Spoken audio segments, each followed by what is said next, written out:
The fog arrived each evening in Eldermere, a silent, ghostly visitor.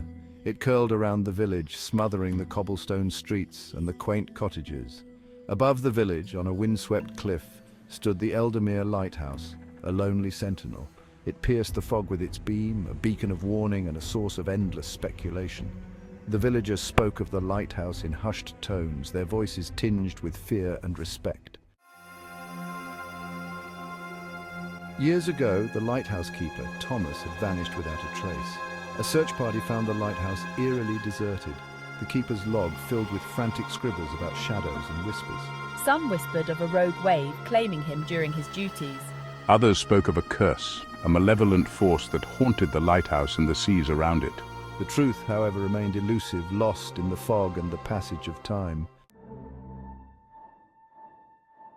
Mia, a young woman with a thirst for adventure, found herself drawn to the mystery of Eldermere Lighthouse. Armed with a flashlight and a healthy dose of skepticism, she decided to explore the abandoned structure. The old iron gate groaned as she pushed it open, a sound that sent a shiver down her spine. The lighthouse stood before her, an imposing silhouette against the fog-choked sky. Taking a deep breath, she approached the lighthouse, its shadow looming over her like a shroud. The air inside the lighthouse was stale and cold, carrying the faint scent of seawater and decay. Cobwebs hung from every corner and dust covered the spiral staircase that snaked its way up the tower. As she climbed, she noticed strange markings on the walls, crudely drawn symbols that seemed both ancient and vaguely threatening. Whispers seemed to emanate from the shadows, whispers that sent chills down her spine. She paused, listening intently, but the whispers faded, leaving only the sound of her own ragged breathing. Reaching the top of the tower, Mia found herself in the lantern room. The enormous lens, once a beacon of hope for sailors lost at sea, now sat dark and dusty. It was a lantern, smaller and more ornate than the main light, sitting on a table near the center of the room. It seemed almost to pulse with an inner light, beckoning me closer. As she reached for it, a cold gust of wind slammed the heavy door shut behind her, plunging the room into darkness. Mia fumbled for her flashlight and aimed it at the lantern. Beside it lay a leather-bound book, its pages brittle with age. She recognized it as the keeper's log, the one Thomas had kept until his disappearance. The entries were written in a frantic hand, the ink faded but still legible.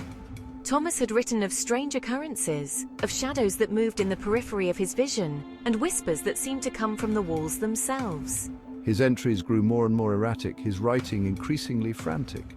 The last entry, scrawled in a hand heavy with fear, simply read, "The light cannot hold it back any longer." A low moan echoed through the lantern room, and the air grew noticeably colder. Mia slammed the book shut, her heart pounding in her chest. Turning to flee, I found my way blocked by a swirling vortex of shadows. They danced and writhed before me, their forms constantly shifting, taking on grotesque shapes that defied description.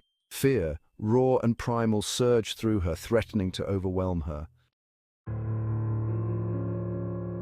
Mustering every ounce of courage, Mia pressed herself against the wall, searching for an escape. I squeezed my eyes shut, willing myself to wake from this nightmare. But when I opened them, the shadows were still there, closer now, reaching for me with unseen hands. Then, as quickly as it had begun, it stopped. The shadows receded, the whispers faded, and the oppressive cold lifted. She didn't hesitate. Turning, she ran blindly for the stairs, scrambling down the steps in a frenzy of fear. The mystery of Eldermere Lighthouse remained, a chilling enigma shrouded in fog and fear.